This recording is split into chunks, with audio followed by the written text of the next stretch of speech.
Finding Your Peace with Shelly J. Miller is a show dedicated to helping you move into an experience of love, peace, and joy that lasts. Using the principles from the teachings of Jesus in A Course in Miracles, you will learn how to transform your life by becoming miracle-minded. Heal yourself, your relationships, and your finances by understanding how to break free and awaken.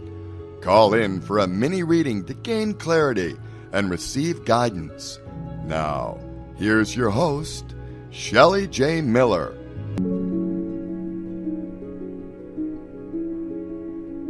Welcome, everyone, to my first episode of Finding Your Peace.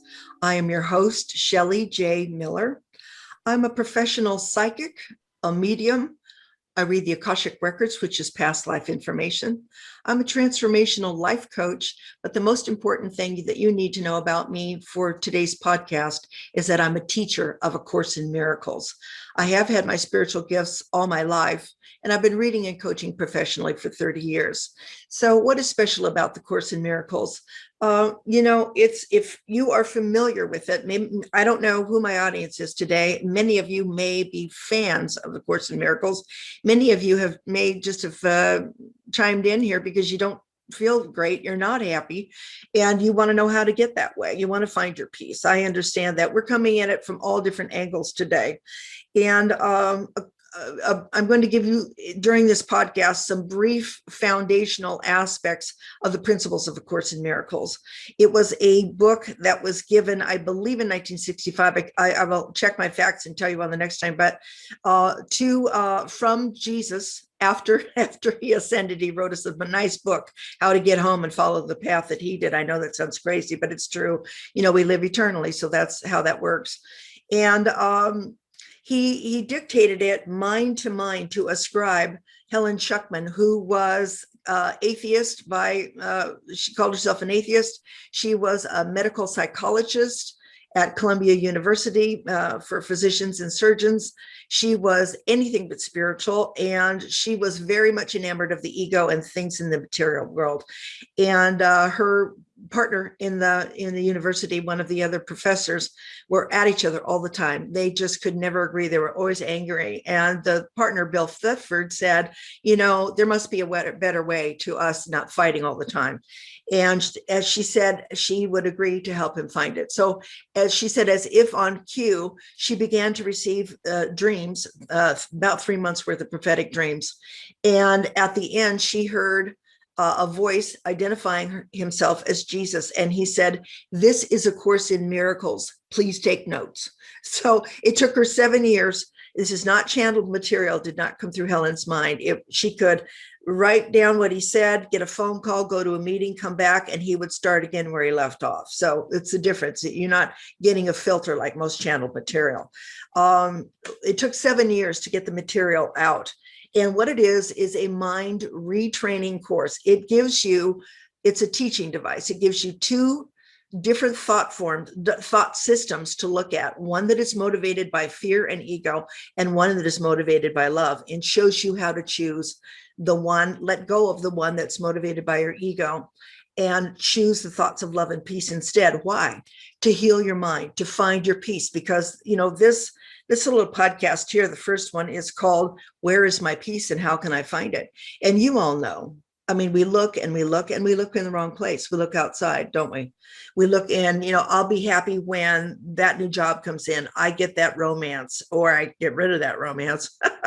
And, you know, it's very conditional. And we think circumstances on the outside have to change for us to find our peace. But I'm here to tell you today, and I'm going to tell you a bit about my story, my own personal story, how I got to, after a very long spiritual journey, and with all of these psychic and mediumship gifts and bells and whistles that I'm going to tell you about, it wasn't still enough until I got to A Course in Miracles to help me see what the real goal is of a lifetime and how to get there, how to get step-by-step training to change your mind through radical forgiveness. That's what and I'll explain a little bit about radical forgiveness.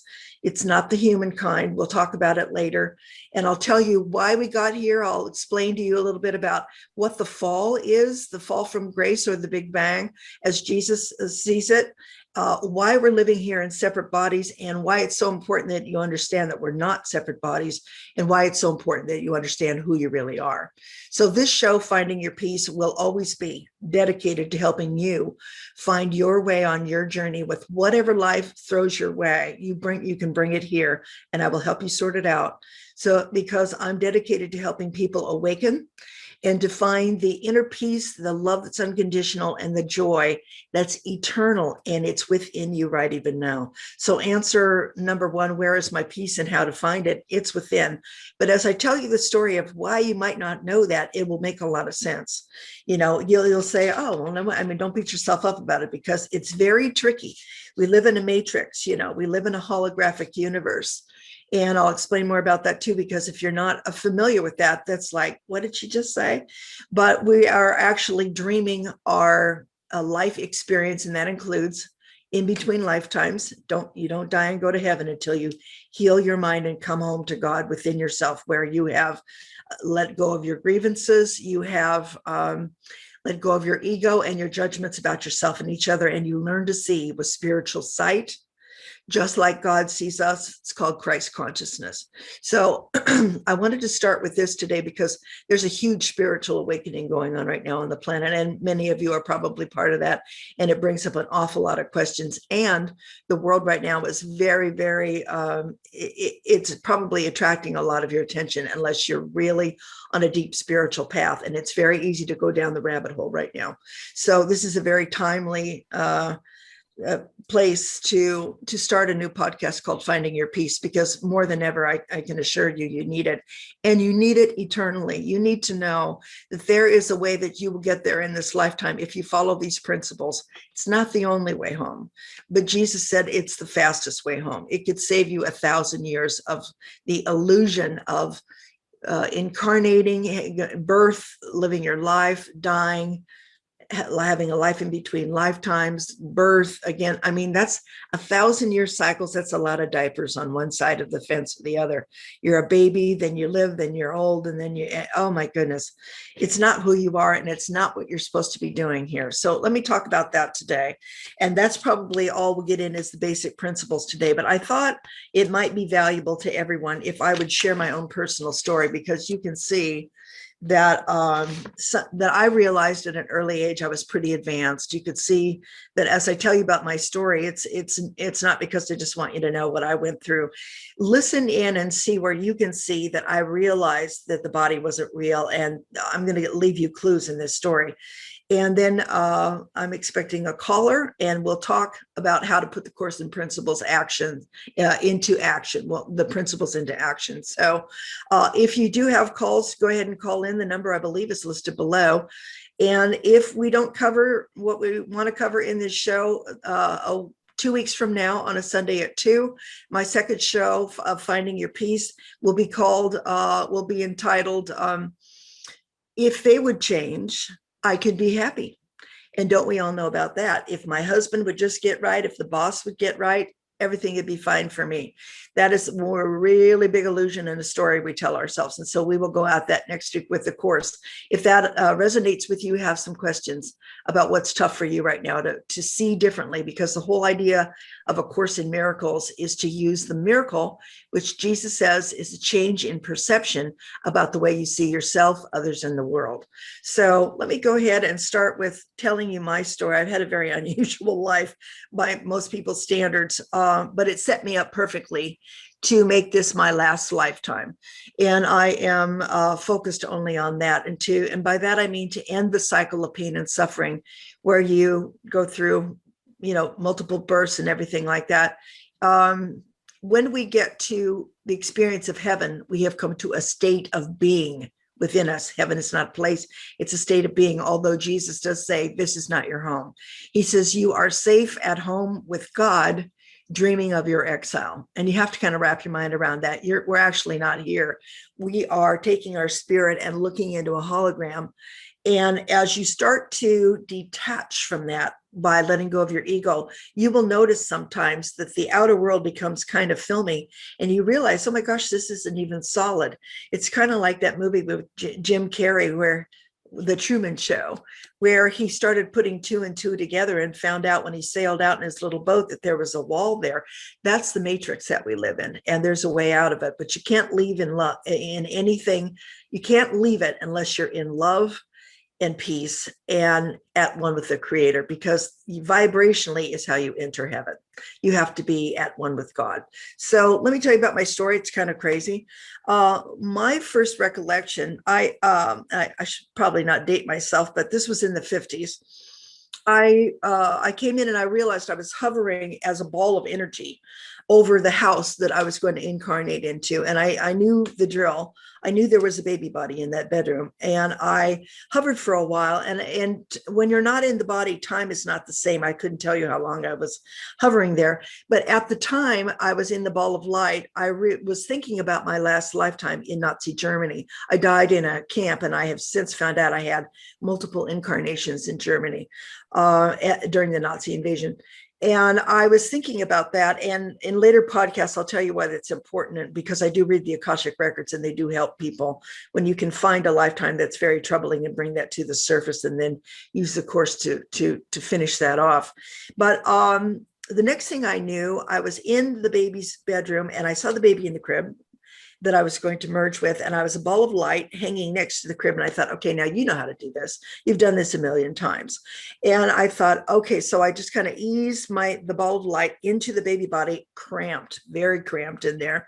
And I don't know how long I was in there before I realized the next thing, which was a lady came through the door to change diapers or feed or whatever. I realized the baby was uncomfortable. I was still separate with my consciousness from the body I was in.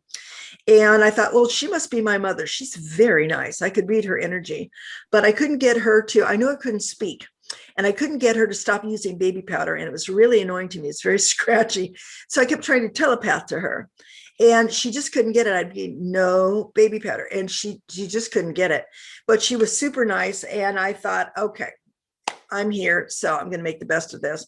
And then the next thing I remembered was my guides, seeing my guides in balls of light, and they would hang in the corners, and then they would visualize themselves sort of like fairy godmothers coming out of a ball of light, and we would telepath. And I spent the bulk of my baby years, toddler years, just basically tuned into them. I could see the hologram of the galactic and the galaxy and the universe like I see it today when I was a child. I also could read energy and know, like, get that person out of the house. They're not nice, and that kind of thing. And so about age 2.5, I was standing in the living room with a guide on each side, male and female. And I looked down and I saw my feet in baby sleepers. And I completely freaked out because I realized I have reincarnated. I've really done this. Oh my God, I don't want to be here. And I started screaming. And the guides were like, they were trying to calm me down. And I said, how dare God send me back? I was instantly angry at God, blaming, which will be a theme that we'll work on in this podcast, in these following podcasts, because there's nothing out there. So I was mad. I didn't yet know until I found the Course in Miracles that I sent myself back because I hadn't healed my mind. You fall back into projecting another body when your mind has not been healed. In other words, you still need the lessons that time space has to teach you. And so I was back. So I tried to slip out of my body. I tried to make myself sick, and I almost did it. I almost died. I would lay on the changing table and I'd go out the top of my head. And when I came back into the top of my head, and you do that at night when you're dreaming, and you do that when you die, except you just don't come back in. But I looked at this long body on the changing table. It looked very long to me. And it was a series of geometry all stacked together. And that was the body. So right away, I mean, that gives you some thought. If you take some time to think about it, what the body really is, it's a series of geometry, and the spirit enters that body. So temporarily. So I tried to get sick and die. Somebody saved me. And I knew I was here to stay, and I was not happy. But shortly after that, I recognized my father as a member of the Brotherhood of Light. And I had been in many rounds of incarnations with him. And he and I were like stuck together. And I thought, you know what, if he can do it, I can do it. If he's going to be here, it's going to be okay. So at 5 years old, we're fast forwarding. And I had all kinds of things go. At 4, I knew that God had blessed me with the gift of sound and singing, and I began immediately to start performing. I was an entertainer, got my first professional gig at 16, and I did that for years. I was a professional singer-songwriter. And I also learned later with the angelic realm to do sound frequency healing. So kids know at a really early age, oftentimes, what they're here to do, because they don't have all the, the projections on them, and they forget, So at the age of 5, the guide said, we're going to step back because you need to learn the lessons you're here to learn. And I cried. I said, oh my God, don't leave me. And they said, no, we'll be back, but it's going to be some time, but we will be back, because if you don't disconnect a little bit from talking to us every day, you're not going to be focused here to learn your lessons. So after that happened, I did sink more and more into density, which is what happens to children when you let go of the spiritual and you're into density, and thus you're more and more into your ego. And I did continue to have amazing experiences. When I was 9, I was outside playing, and the guides told me, you're living a simultaneous life as a 50-year-old helicopter pilot in Vietnam. And I thought, oh, well, that's why I've always figured I knew how to fly a helicopter, and, things like that. And somebody, when I was 13, that I would meet in the future 40 years later, but I didn't know it. I was cleaning the house with my mother, and a male was levitating in front of me in his light body, which it looks like him, but it's shimmering. It looks like a hologram. And he told me where he was. He showed me the street, Haight-Ashbury. And he said, I'm in San Francisco on the Haight-Ashbury Street. And he told me the day, and he told me all about what's going on in his life and all about him. And he said, and I will meet you in the future. Well, I did meet him about 40 years later. And what was even more interesting was that a friend of mine that knew about this whole deal got a hold of his father's memoirs, and he told and in the memoirs were the story of his son that had levitated in front of me, and every single detail he had told me at 11 was in the book. So it was good confirmation, even though at that point, how much confirmation do you need? But you can see that things, when I'm telling you the story, things are predetermined. You are not the body, because you're the spirit that goes in and out of this geometric form called the body. And what else happened? So at 15, I was visited by a Galactic Brotherhood of Light, the Arcturians. They came right through my bedroom walls in the middle of the night, and I recognized them immediately, which shows you that you live eternally, and you are also multidimensional. And in my case, I had some kind of a contract with the Arcturians because I knew right where they were. They also came when I was 19. And I had several out-of-body experiences, which allowed me to realize that there is no death. When you're on the ceiling looking at your body that's sleeping below, and you're really conscious, and you can zip around the universe, you're pretty sure that you're not going to die. So that's what went on. When I was 19, I was in college, and I started to realize that I was really being guided again. I started to follow it. And in the 80s, I had an awakening. And I started buying all kinds of spiritual books that ended up being the classics. I kind of had a knack for what to pull out of the bookshelf. And they came to me and said, they said, don't read any of those. We are going to teach you from within, and you're going to think you read it in a book. And we just put those on the shelf. They're still in my storage garage today. I haven't read any of them. And that was really valuable. In 91, I took transcendental meditation and transcended the first time.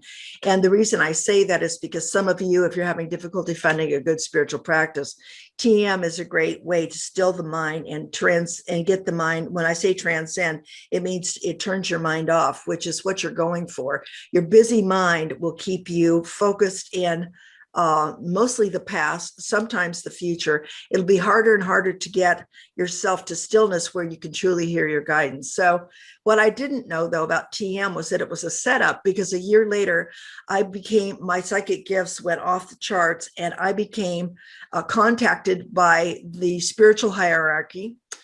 And by that, I mean the Galactic Brotherhood of Light, the Devic Kingdom, the little people that take care of the plants, the angelic realm.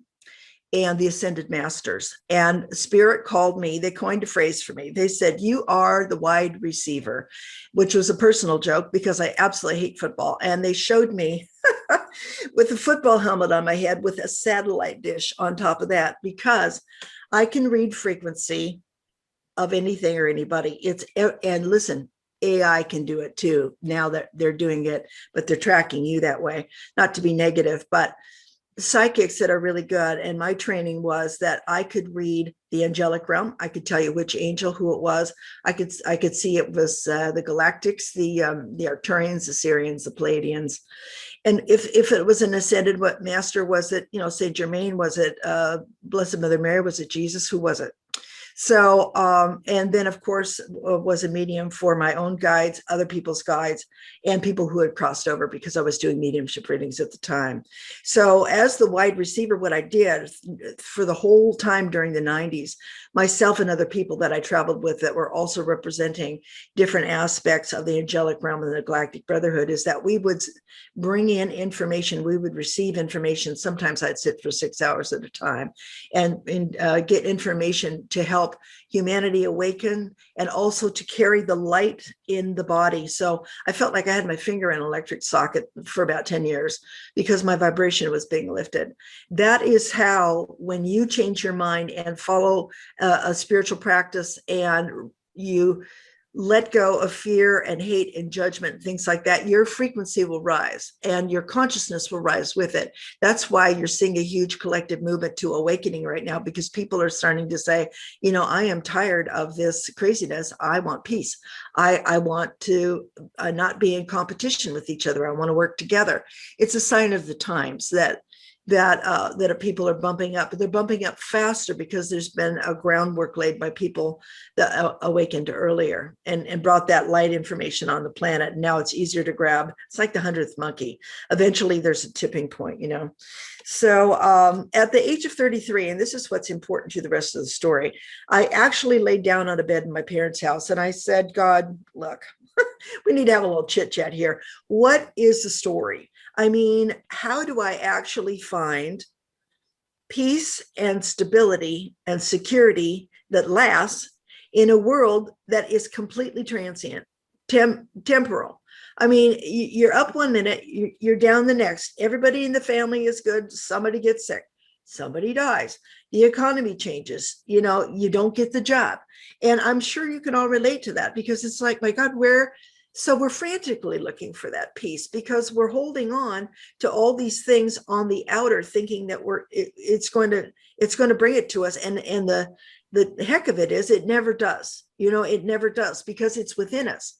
So what happened immediately after me asking God this very loud question, because I was very determined to know, I immediately got guidance to go to Hawaii, to leave my family. And I thought I was just going for a couple of weeks, but I had a real fear to go, because I had a suspicion something was up.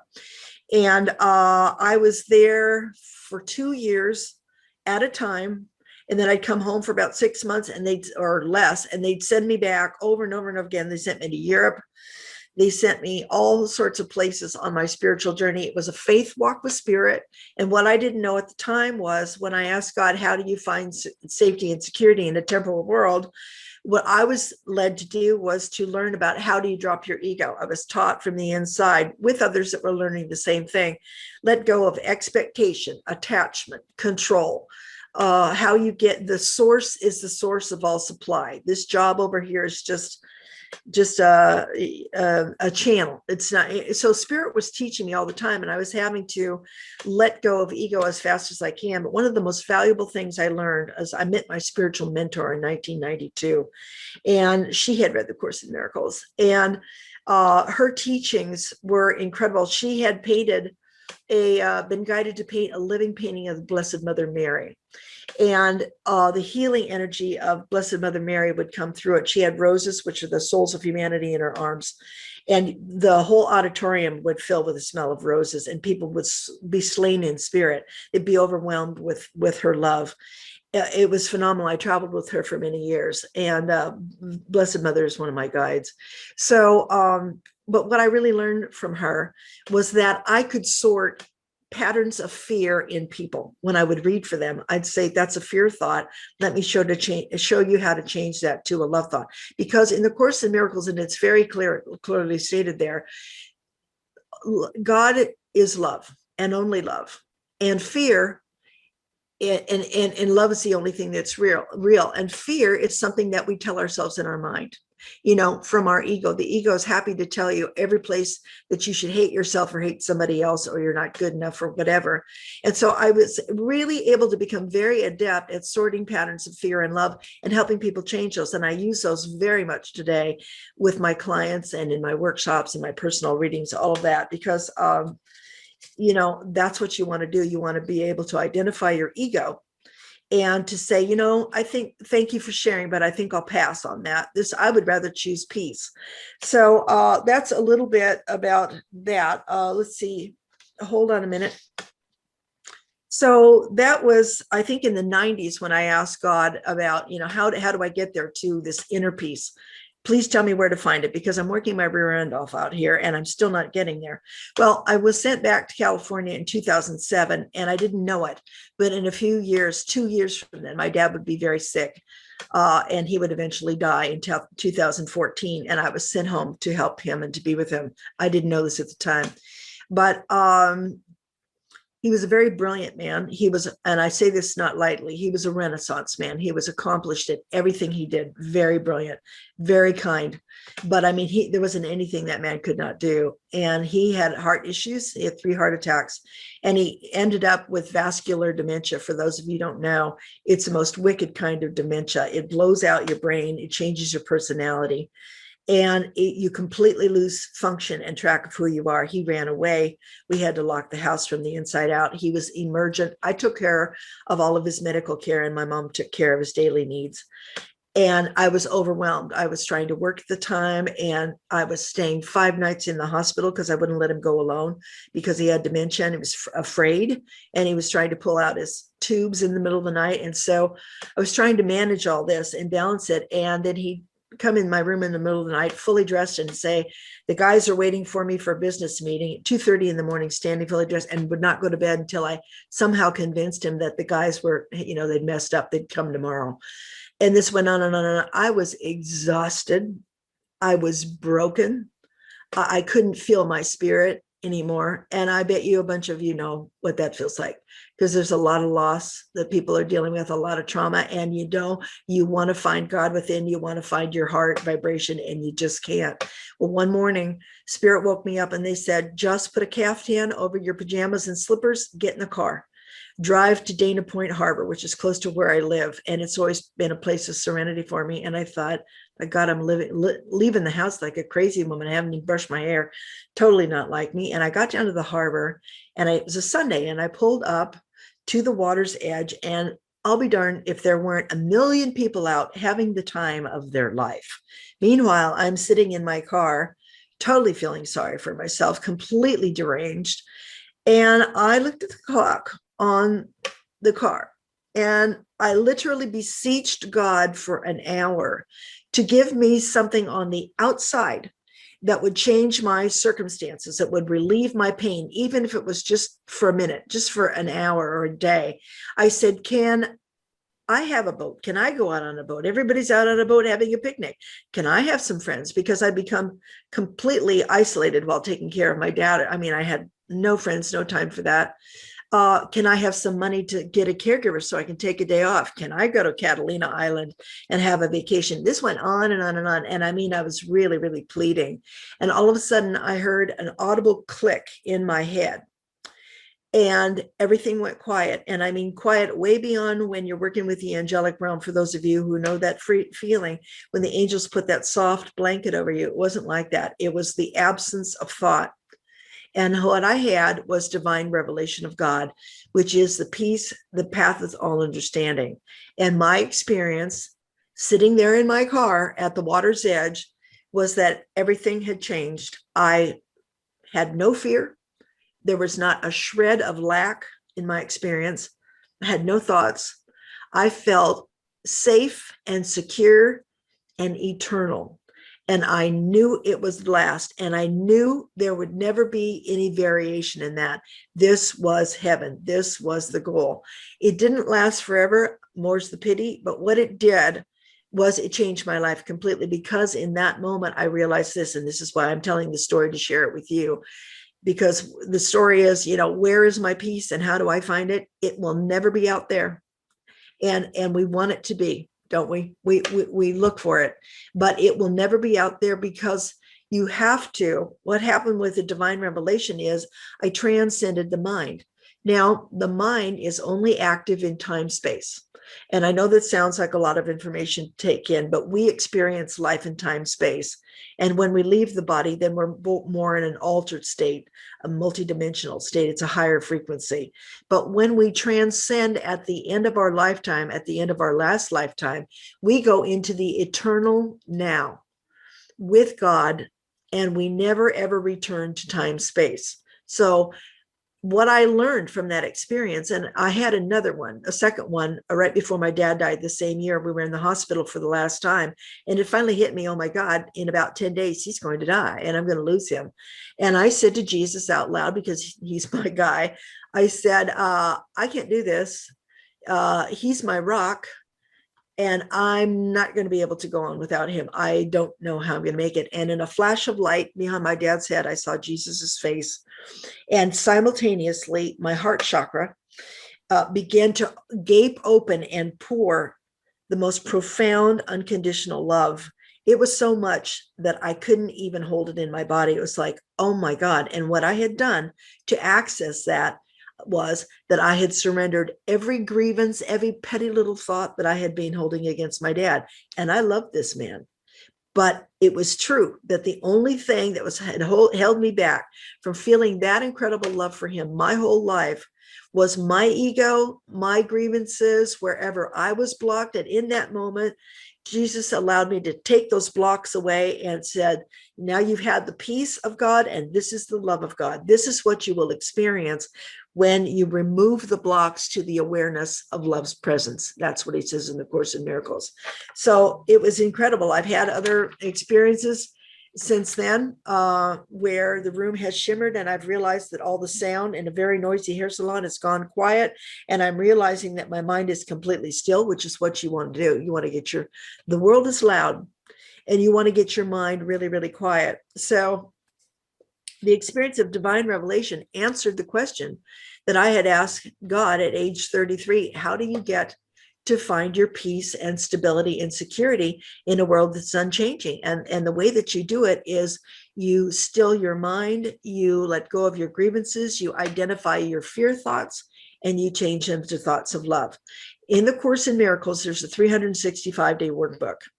And it's a lesson a day. You don't have to go that fast, but he just says, don't do 2 lessons at once.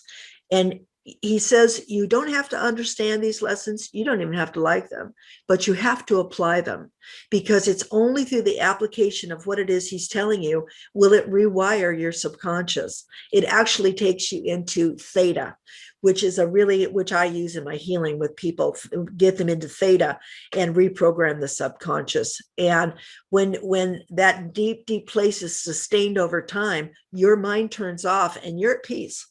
And it doesn't matter to you anymore what's going on around, because you begin to feel the love and the peace and the abundance. And that way, when you feel it within you, you can extend it outwardly to your brothers. That's what we're here to do.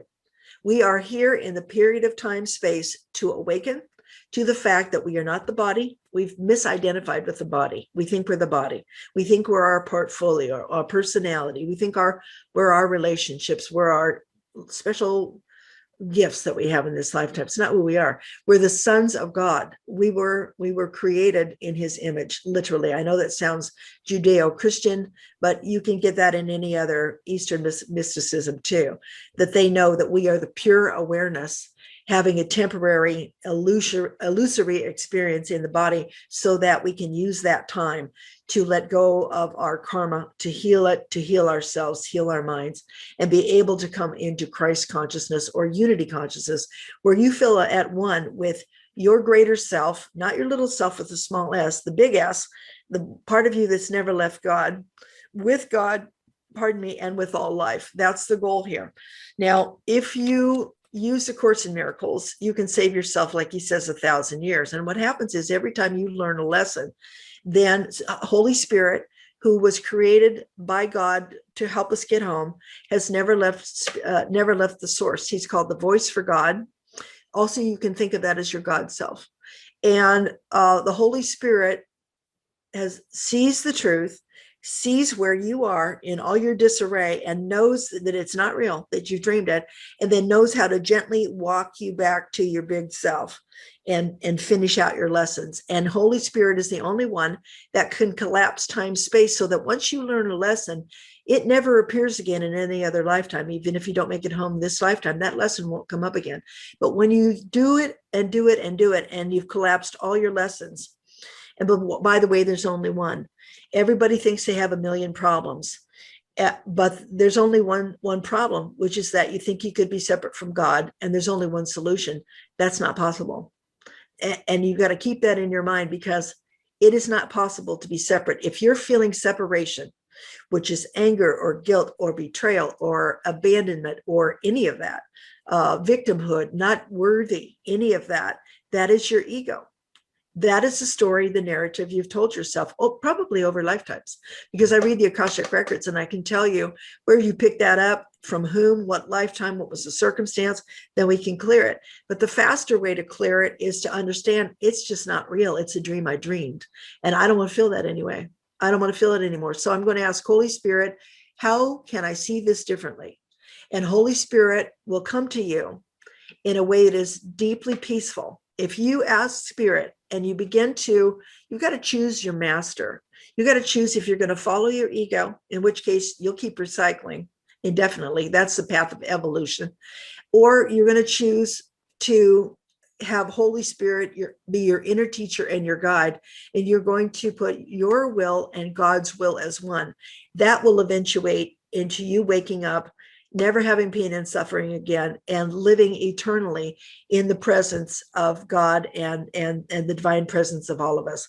That's the experience that you want, and that's what's available for some of you in this lifetime. So I started using the Course in Miracles in my readings, and my healing, and the amount of healings is incredible, because people from all over are calling me that seem to be drawn to the Course, or they did the Course, they couldn't understand it. And so the goal of finding your peace will always be to help you break these things down. So I will invite people to call in and share their questions and what they're working on. Bring anything, it doesn't matter. There's an answer to it all. So let me go ahead. I see that I have a caller on, I have a caller, Jay from Canada on line 1. Let's go ahead with the call, and let Jay ask a question.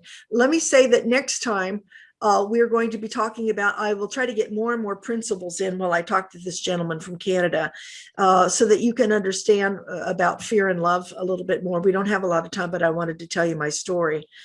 And next time we're going to be talking about 2 weeks from now.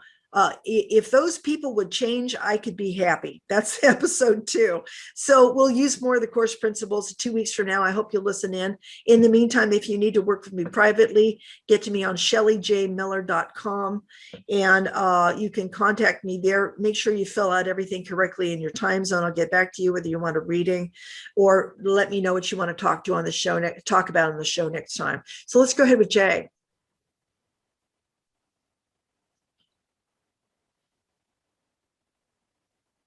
Hey, thanks for taking my call. Hey, Jay, how are you?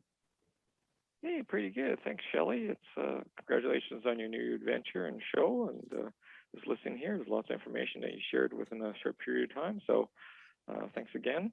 Oh, thank you, honey. Yeah, I was probably oversharing, but for me, this is natural. And I have to remember that for others, it's it's a lot to take in, but I know you always have good questions. Jay and I have been on the radio before together, and I asked him to call in today because we wanted to address a certain subject. We're going to talk about what's going on in the world, Jay, or what's going on, what's on your mind. Well, my question is that regards to the Course in Miracles, how, for example, a lot of people are finding instability in everything, it seems like. Yes. whether it's their job or their emotions or being locked up or, Mm-hmm. going locked up, lockdown and things like that, that their normal has been disrupted basically for Yes. forever, maybe possibly, right? Possibly. So I don't think so how eventually, can- but for a while. yeah, eventually. But yeah, we'll see about that Mm-hmm. if it turns that course. But the thing is that how can the Course of Miracles be used to find like peace in a world that's in chaos right now? Yeah. For a person that's impersonal, or the world outside in their macrocosm and microcosm worlds. Okay, so you mean in the personal world and in the bigger world, how do they find peace? Yeah. Okay. Yeah. Well, I'm glad for your question, because I think it's really relevant. I mean, whose mind is this not on, right? I mean, everybody's in one way or the other, and it doesn't matter what side you're taking, it's still on your mind because it's really in your face. And that's the perfect question to sort of fill out the rest of the course principles today. I mean, not all of them, but some of them. So we only have like 20 minutes left, but I will say, let me start first by saying that this world, and I don't know if this is going to be as comforting to you at first, the first time you hear it, and Jay, maybe you've already heard it, but for the others that are listening, this world that we live in is an illusion. It's why I told the story about sailing in and out of my baby body, because I was the spirit and the body was just a bunch of geometry, and it's not real. I know that it seems real and it seems very visceral. And how do we get out of here? And we get out of here by realizing that this world that we are living in is a hologram.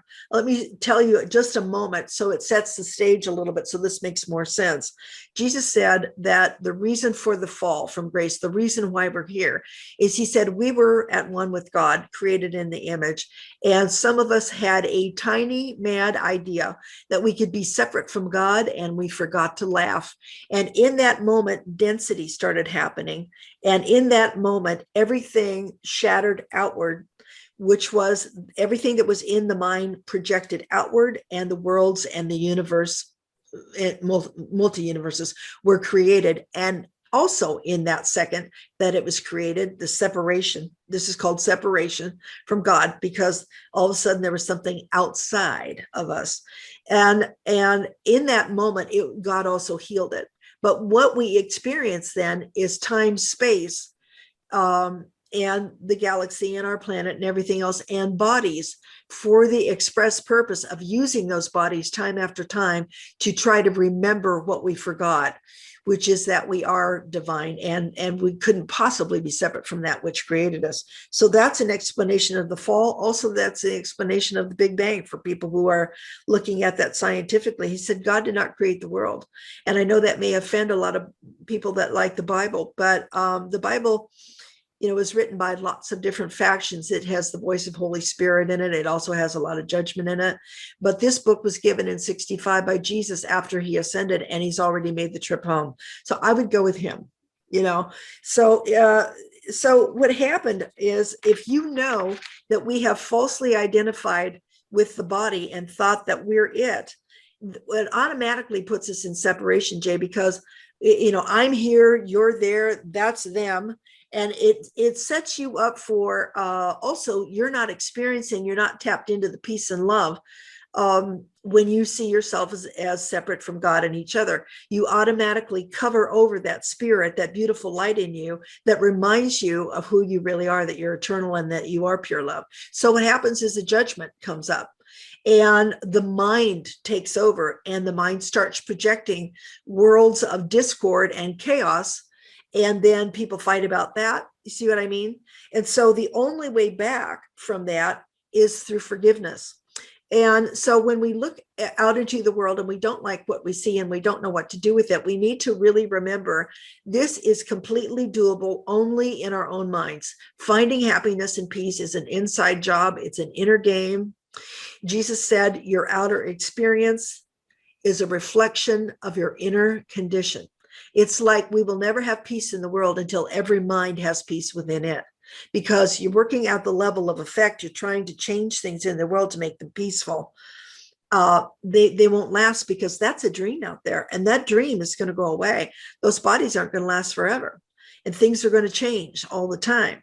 But the experience of heaven, which is what you're looking for, to unite yourself first of all, for you to feel the peace and to feel the calm and the steady in the middle of the storm is to look only to stay in your own lane and to work on your own ego. Now, I have some tips for all of you about how to do that. Most people, you will notice, do not live in the now. They don't. And if you don't live in the now, you're living in the past, which is filled with grievances. And if you're living in the future, it's mostly anxiety and fear because you're projecting what you want, but you're projecting out of fear. And so any way you choose it, you can't find any sort of peace and constancy.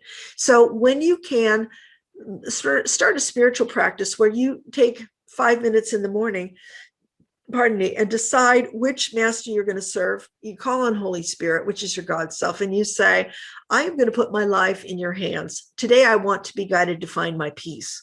I know that when I am asked, I am answered, and I am going to follow. I'm going to try to quiet my mind and know that I'm going to be answered, and I'm going to look for that answer. And then you go about your day, staying aware that, and here's another thing. If you will start to become a witness to your thoughts, you'll start to hear your thought forms. And you'll notice that we all play repetitive thought forms. There's not really many of them either. There's 2 or 3 that everybody has, maybe abandonment or anger or whatever, not being valued, but they come up over and over again. If you can witness those, then you can detach from them. And so that's part of your new daily homework. If you want to stay with me, that's your new daily homework, is to assign your day to and your life to Holy Spirit in the morning. Takes 5 minutes and say, I need help with this. Please help me see this differently. That would be the miracle, the change in perception. And then I will go about my day knowing that I'm going to watch for my ego and I'm going to change my mind. And if I can't do it on my own, I'm going to ask you for help. At the end of the day, you sit down 5-10 minutes with a piece of paper and go over what happened, where you were guided, where the ego came up. Did you fire on somebody? Did you get upset? Were you not able to contain that? Or were you able to give it a pause and say, that's ego. That's the opposite of fear. Or that's the opposite of love. I don't think I'm going to go there. Let me think this thought instead. This becomes a perpetual program of self-correction. And as you do that, you also need to know that radical forgiveness is the core of the course. And he doesn't say human forgiveness. He doesn't say, well, I'm going to be the bigger person and forgive you here. That's ego.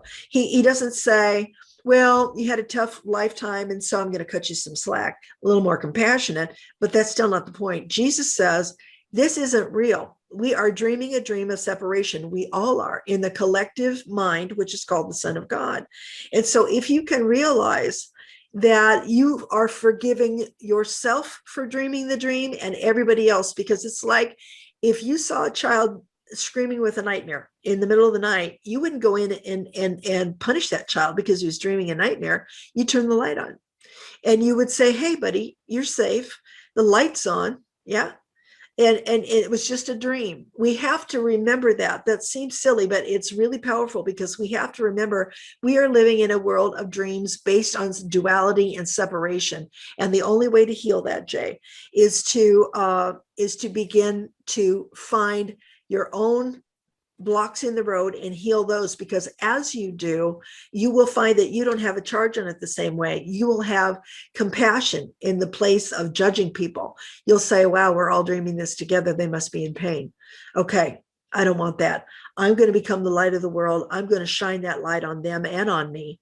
Self-love is a real key, because until you can really love and forgive yourself for dreaming the dream of separation, and that can come up in a lot of ways, we're very hard on ourselves. Most people that I work with in my client list always have a base issue of not being worthy. That's the guilt from the fall, believe it or not. It goes that far back. So to find peace in this crazy world, it's an inside job.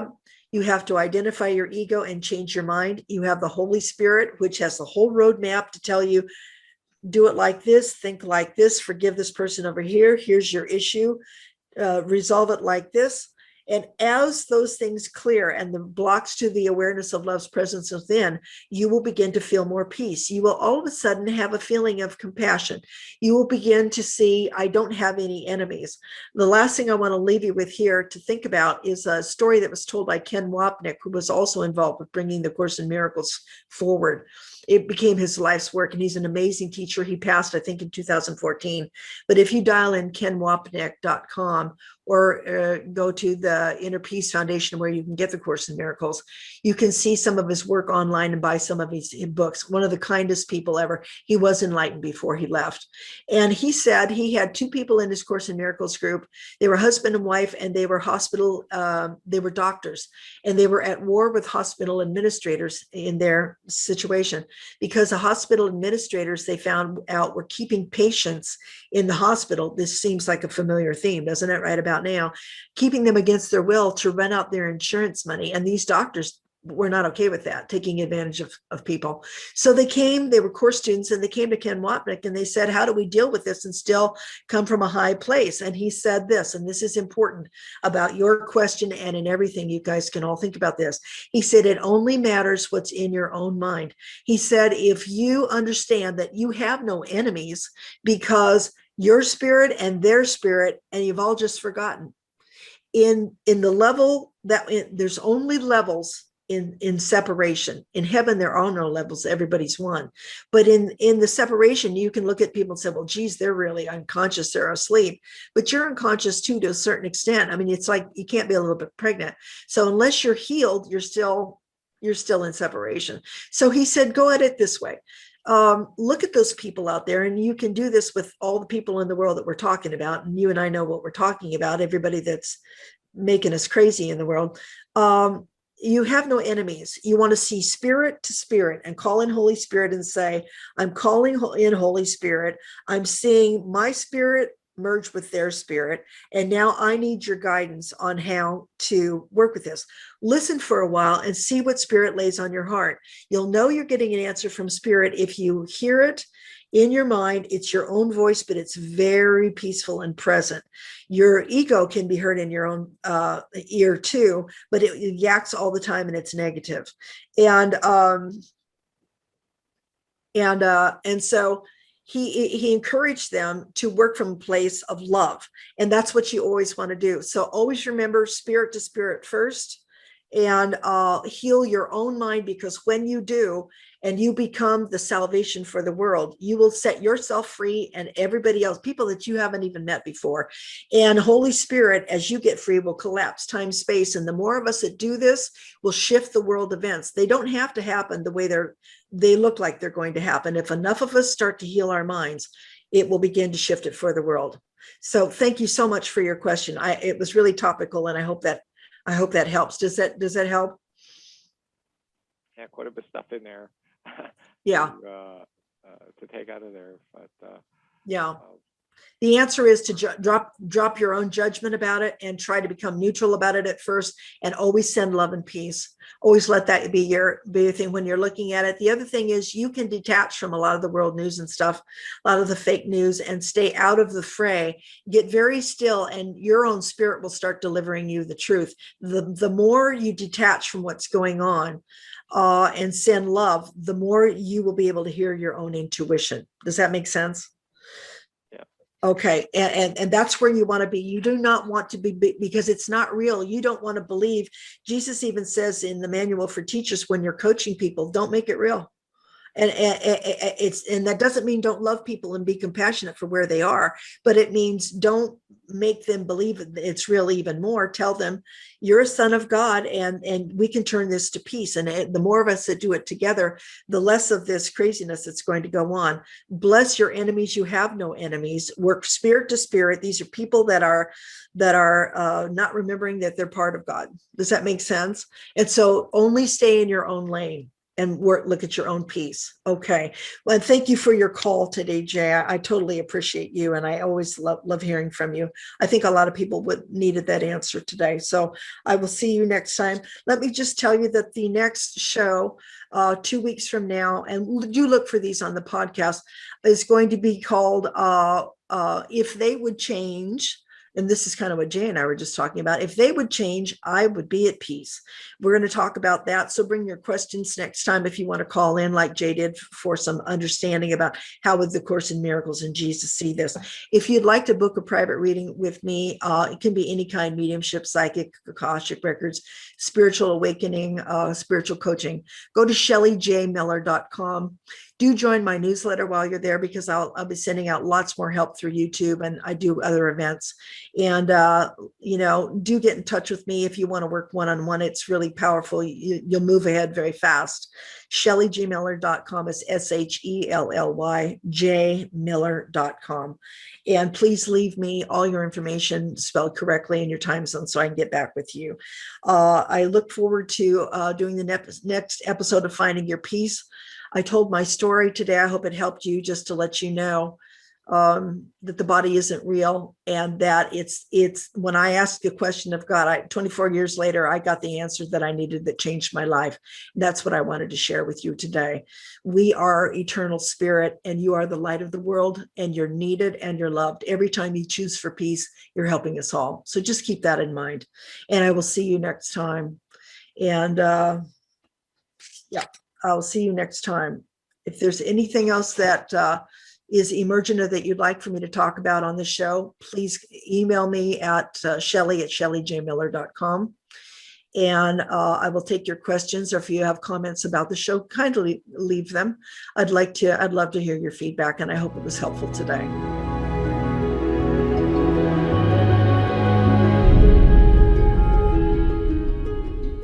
Join us next time, every other Sunday at 2 p.m. Pacific Time, for Finding Your Peace with Shelly J. Miller. Be sure to look for the podcasts Finding Your Peace with Shelly J. Miller on iTunes, Google Play, and all of your favorite podcast stations. To contact Shelly, book an appointment, and to find out more about her work, go to ShellyJMiller.com.